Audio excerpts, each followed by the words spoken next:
Hello friends, आज हम बात करेंगे कौन कौन से ऐसे खाद्य पदार्थ हैं जो आपकी भूख को बढ़ाते हैं। ये खाद्य पदार्थों को आपको हमेशा अवॉइड करना चाहिए यदि आपको अपना वजन कम करना है, क्योंकि ये वो खाद्य पदार्थ है जो बॉडी में जाते तो बहुत हैं जल्दी, ये कैलोरी भी बहुत जल्दी रिलीज करते हैं, लेकिन ये खाद्य पदार्थ के बाद आपको वापस से भूख लगती है और यही कारण है कि आप अपनी भूख को कंट्रोल नहीं कर पाते। तो आजकल ज़्यादातर लोगों का फोकस कैलोरीज पर कम और हंगर पर ज़्यादा है, और वही सही तरीका है कि यदि आप कैलोरी काउंट करते बैठे रहोगे तो कभी वजन नहीं कम होगा। आपको भूख पर यानी हंगर पर फोकस करना पड़ेगा। तो आपको ये देखना पड़ेगा कि क्या करने से आपका हंगर बढ़ता है, क्या करने से हंगर कम होता है, क्योंकि हंगर को हर आदमी कंट्रोल नहीं कर पाता। यदि बार बार भूख लग रही है तो आप कुछ ना कुछ खाओगे, विल पावर से आप हंगर को ज्यादा देर तक कंट्रोल नहीं कर पाओगे। तो आपको यही कोशिश करनी है कि भूख ही कम लगे ताकि आप कम खाओ। तो आज का टॉपिक डिस्कशन है कौन कौन से खाद्य पदार्थ आपकी भूख को बढ़ाते हैं। पर्पस ये है कि इन खाद्य पदार्थों को आप कम खाएंगे तो आपको भूख कम लगेगी और वजन कम बढ़ेगा। टॉपिक पर जाने से पहले जो लोग हमारे चैनल पर नए हैं उन्हें रिक्वेस्ट करूंगा कि चैनल को सब्सक्राइब करें, वीडियोस को लाइक करें, शेयर करें, फॉलो करें, कमेंट करें, पूरा देखें। टॉपिक इंपॉर्टेंट है, इसे एंड तक देखिएगा। चलिए शुरू करते हैं।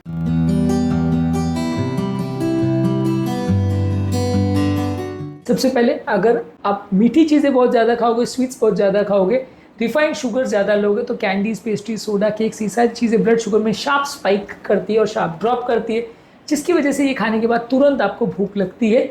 इसके बदले आप फ्रूट्स खा सकते हैं जिसमें फाइबर हो या हेल्दी फैट्स हो, जो कि आपके शुगर को इतना जल्दी स्पाइक नहीं कराती, तो इससे आपको भूख कम लगेगी। जो भी चीज़ में चीनी है और जितना ज़्यादा मात्रा में चीनी है उसको खाने के बाद उतनी ज़्यादा आपको भूख लगेगी। तो मीठी चीज़ें आपको बार बार फूड खाने के लिए ड्रिवन करती है, आपकी खाने की इच्छा को बढ़ाती है और ये आपकी साइकोलॉजिकल हंगर को बढ़ाती है। तो भले उसमें बहुत कैलोरीज है, आपने उसको खा लिया, आपने 1000 या 500 कैलोरी भी खा लिया, लेकिन उसको खाने के बाद आपकी भूख शांत नहीं होगी, आपको खाना पड़ेगा। यही कारण है कि कैलोरी काउंटिंग अक्सर गलत हो जाता है, क्योंकि आपको लगेगा कि आपने 500-1000 कैलोरी खा ली, लेकिन भूख बार बार लगते ही जा रही है। तो भूख को कंट्रोल करना ज़्यादा ज़रूरी है। मैदे की बनी हुई कोई भी चीज़ें जैसे वाइट ब्रेड है, पास्ता है या नूडल्स है या बेकरी की ज़्यादातर चीज़ें हैं, ये ज़्यादातर आपकी भूख को बढ़ाएगी। मैदे में सिर्फ और सिर्फ स्टार्च होता है, तो वो सडन शुगर स्पाइक करता है, सडन शुगर क्रैश करता है, भूख ज़्यादा लगती है।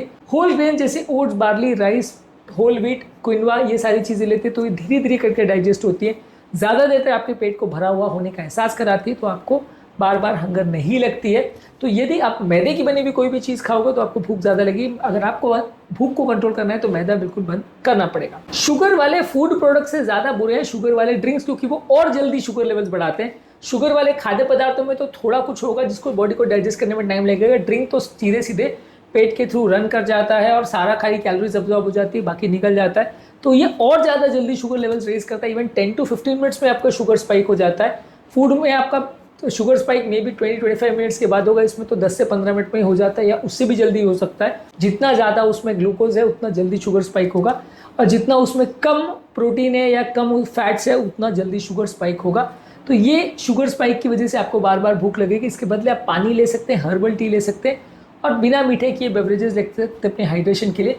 जितना मीठा ड्रिंक लेंगे उतना ज़्यादा आपका शुगर बढ़ेगा और उतना आपकी भूख बढ़ेगी। यही कारण है कि शुगर वाले ड्रिंक्स या कोल्ड ड्रिंक पीने के बाद आपको और भूख लगती है, आप और पॉपकॉर्न और फ्रेंच फ्राइज और सारी चीज़ें खाना चाहते हैं। इसके अलावा प्रोसेस्ड और फास्ट फूड यदि आप लेते हैं, जैसे चिप्स है, फास्ट फूड और पैकेज किए हुए स्नैक्स है, इसमें बहुत ज़्यादा मात्रा में अनहेल्दी फैट्स और अनहेल्दी शुगर्स होते हैं।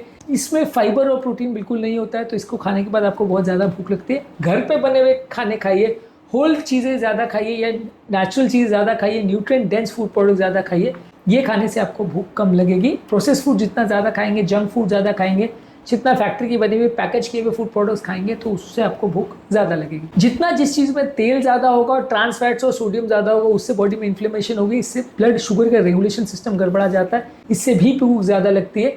आप जो भी खाद्य पदार्थ खा रहे हैं, अगर उसमें बहुत ज़्यादा मात्रा में तेल है या तली हुई चीज़ें, समोसे, कचौड़ी, पकौड़े, जिस टाइप की कोई भी चीज़ आप खा रहे हो, तो ये इसमें बहुत ज़्यादा अनहेल्दी फैट्स होते हैं और इससे वजन बढ़ता है और इससे भूख बार बार लगती है। तो इनको आप अवॉइड करिए। यही कारण है कि पानी पूरी और इस तरह की चीज़ें जो है आप एक बार दो बार खाने के बाद कंट्रोल नहीं कर पाते, आप बार बार खाना चाहते हो, तो ये बीमारी की जड़ है। आप इसको बंद नहीं करोगे तो आपको भूख लगती रहेगी और आप और हाई कैलोरी चीज़ें खाते रहोगे, वजन बढ़ता रहेगा। जो भी तरह के स्नैक फूड प्रोडक्ट्स है जो कि रिफाइंड ग्रेन्स यानी मैदे से, नमक से और ट्रांस फैट से बनाए जाते हैं, इससे ब्लड शुगर फ्लक्चुएशन ज़्यादा होता है, आपको बार बार भूख लगेगी। इसके बदले नट सीड्स और वेजिटेबल स्टिक्स लीजिए हमस के साथ, तो इससे आपको थोड़ा बेटर लगेगा। आइसक्रीम और हाई शुगर वाले डेजर्ट्स जो है वो भी आपके ब्लड शुगर में सडन स्पाइक करते हैं, उसके बाद शुगर सडनली ड्रॉप होता है, जिसकी वजह से हंगर और क्रेविंग होती है।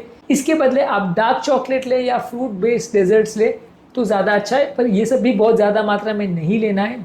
जो भी चीज़ आप मीठी लोगे, किसी भी फॉर्म में मीठा है, चाहे नेचुरल शुगर है चाहे आर्टिफिशियल शुगर है, सब में आपका वजन बढ़ने का प्रॉब्लम हो सकता है, सब में आपको भूख बार बार लगेगी। तो जो भी खाद्य पदार्थ या पेय पदार्थ आप ले रहे हैं उसमें शुगर बिल्कुल कम होना चाहिए, नहीं होना चाहिए, वो ज़्यादा अच्छा है। मीठी चीज़ें आपकी कैलोरी इंटेक को बढ़ाएगी, वजन को बढ़ाएगी, भूख को बढ़ाएगी। फ्रूट जूसेस भले वो आप घर पे बना रहे हो या बाहर से ले रहे हो, उसमें फाइबर कंटेंट बहुत कम होता है, सिर्फ शुगर और वाटर होता है, थोड़ा बहुत विटामिन मिनरल होता है जो कि बहुत ज़्यादा यूज़फुल नहीं होता है। इसीलिए हमेशा होल फ्रूट्स को खाएं या इन्फ्यूज वाटर को लीजिए, लेकिन फ्रूट जूसेस बहुत हेल्दी नहीं है। फ्रूट जूस के बाद अक्सर आपको बहुत ज़्यादा भूख लगती है और फ्रूट जूसेस को खुद पीने के लिए भी बहुत ज़्यादा आप इमोशनली ड्रिवन होते हो और फ्रूट जूसेस को लेने के बाद बहुत ज़्यादा भूख लगती है। तो यही कारण है कि फ्रूट जूसेस एक खराब ऑल्टरनेटिव है और इसको आपको नहीं लेना चाहिए यदि आपको वजन कम करना है। तो फ्रूट जूसेस के बदले आप फ्रूट्स लोगे तो फिर भी थोड़ा बेटर है, पर मैं यूजली रिकमेंड करता हूँ कि फ्रूट्स भी बहुत कम लीजिए, क्योंकि उसमें भी जितना फायदा मिलता है उससे ज़्यादा शुगर मिलता है। कंपैरेटिवली जितना ज़्यादा फ्रूट मीठा होगा उतना ज़्यादा शुगर देगा, उतना ज़्यादा नुकसान करेगा। प्रोसेस किए हुए मीट्स जैसे सॉसेज मीट और डेयरी मीट जो है, इसमें सोडियम और प्रिजर्वेटिव ज़्यादा होते हैं, इससे बॉडी में फ्लूइड रिटेंशन होता है और फूड की क्रेविंग ज़्यादा होती है। ये आपको सैटिस्फाई नहीं कराते हैं, भूख ज़्यादा लगती है। इसके बदले लीन मीट जैसे चिकन, टर्की और प्लांट बेस्ड प्रोटीन या टोफू या बीन्स और वेजिटेरियन सोर्सेज ऑफ प्रोटीन्स लेंगे तो वो पेट को ज़्यादा भरा हुआ एहसास कराएंगे और आपको खाने की भूख कम लगेगी। इसके अलावा डेयरी प्रोडक्ट्स में जिसमें बहुत ज़्यादा फैट होता है जैसे चीज़ और फुल फैट मिल्क, ये भी बॉडी का इंसुलिन और कोर्टिसोल लेवल्स को कई लोगों में बढ़ाते हैं और उनसे भी कई लोगों को क्रेविंग होती है। हर को नहीं होती पर सबको हो सकती है, काफ़ी लोग को हो सकती है। तो इसलिए आपको लो फैट या प्लांट बेस्ड डेयरी ऑल्टरनेटिव जैसे बादाम का दूध या लो फैट दही को लेना चाहिए, इससे बेटर सैटिस्फैक्शन मिलेगी। दूध या चीज़ खाएंगे तो भूख ज़्यादा लगेगी। ज़्यादा मात्रा में अगर आप नमक लेंगे जैसे चिप्स से, सूप से, प्रोसेस मीट से, इससे भी बॉडी में डिहाइड्रेशन होगा, जिससे बॉडी उसको हंगर या भूख से मिस इंटरप्रेट करेगी और आपको बार बार खाने को विवश करेगी। जितना ज़्यादा नमक खाएंगे उतना ज़्यादा भूख लगेगी। इसके अलावा खाने में अगर प्रोटीन नहीं है तो उससे भी आपको भूख ज़्यादा लगेगी। प्रोटीन को मात्रा में खाने में बढ़ाइए। प्रोटीन शुगर को उतना जल्दी अब्जॉर्ब होने नहीं देता, खाना पेट में ज़्यादा घंटे तक पड़ा रहता है और प्रोटीन के खुद की जो कैलोरीज है वो भी अपने आप ही उसी को डाइजेशन में जल जाती है, जिसको थर्मोजेनिक इफेक्ट ऑफ फूड बोलते हैं। इसकी वजह से प्रोटीन्स को खाने से आपका ओवरऑल कैलोरी इंटेक उतना एक्चुअली नहीं बढ़ता और वजन उतना नहीं बढ़ता जितना कि कार्बोहाइड्रेट से बढ़ता है। आर्टिफिशियल स्वीटनेस भी अगर आप लेते हो जैसे एस्पार्टेम और सुक्रालोज, इससे भी आपकी फूड की क्रेविंग बढ़ सकती है। शुगर वाले फूड से जितनी बढ़ती उतनी नहीं बढ़ेगी, लेकिन हाँ इससे भी बढ़ती है और बॉडी एक तरह से मान के चलता है कि जब भी आप आर्टिफिशियल स्वीटनेस खाते हो कि कुछ ना कुछ उसको खाना मिलने वाला है, जिसकी वजह से जैसे आप इन सारी चीज़ों को खाते हो आपको और ज़्यादा भूख लगती है और खाने के लिए आप ड्रिवन हो जाते हो, जिसकी वजह से आपका वजन बढ़ता है। तो आर्टिफिशियल स्वीटनेस भी बहुत हेल्दी तरीका नहीं है वजन को कम करने का। इसके अलावा अल्कोहल यदि आप लेते हो तो अल्कोहल भी आपके हंगर और फुलनेस को रेगुलेट करने नहीं देता है, बॉडी के खाने को कंट्रोल करने की जो क्षमता है उसको रेगुलेट नहीं होने देता है, जिसकी वजह से आप और ज़्यादा नमक, तेल वाले चीज़ें और मीठी चीज़ें ज़्यादा खाते हो। यही कारण है कि अल्कोहल के साथ आप जब ऑयली फूड खाते हो तो आपको ज़्यादा वो अच्छा लगता है। तो अल्कोहल भी एक इंपॉर्टेंट ट्रिगर फैक्टर है जिससे लोगों का वजन बढ़ता है। अल्कोहल अगर आप थोड़ा बहुत ले भी रहे हो तो उसके साथ प्रोटीन वाले स्नैक्स लीजिए और कोशिश करिए अल्कोहल ही मत लीजिए, तो आपका भूख कंपैरेटिवली बेटर कंट्रोल होगी। अल्कोहल से भी आपका हंगर ड्राइव हो सकता है। तो ये सारे वो इंपॉर्टेंट फूड प्रोडक्ट्स हैं जो आपकी भूख को बढ़ाते हैं। इनको आप जितना ज़्यादा लोगे उतना ज़्यादा वजन बढ़ेगा। यदि वजन कम करना चाहते हो, डायबिटीज़ कंट्रोल करना चाहते हो, कोलेस्ट्रॉल कम करना चाहते हो, मेटाबॉलिक सिंड्रोम में कंट्रोल करना चाहते हो, तो आपको कोशिश ये करनी कि ये सारे खाद्य पदार्थ को या तो पूरी तरह बंद कर दीजिए या जितना बने कम रखिए, तभी आपका हंगर कंट्रोल होगा और तभी आपका वजन कम होगा। आज के टॉपिक में हमने बात करी कि कौन कौन से खाद्य पदार्थ हैं जो आपकी भूख को बढ़ाते हैं और क्यों इनको कंट्रोल करना जरूरी है। इसके अलावा अलग वीडियो में हमने बात करी कि कौन कौन से खाद्य पदार्थ हैं जो भूख को कम करते हैं, उस वीडियो को भी जरूर देख लीजिएगा। उम्मीद करूंगा कि आज के टॉपिक में कुछ नई बातें जानने को मिली होगी। जो लोग हमारे चैनल पर नए हैं उन्हें रिक्वेस्ट करूंगा कि चैनल को सब्सक्राइब करें, वीडियोस को लाइक करें, शेयर करें, फॉलो करें, कमेंट करें पूरा।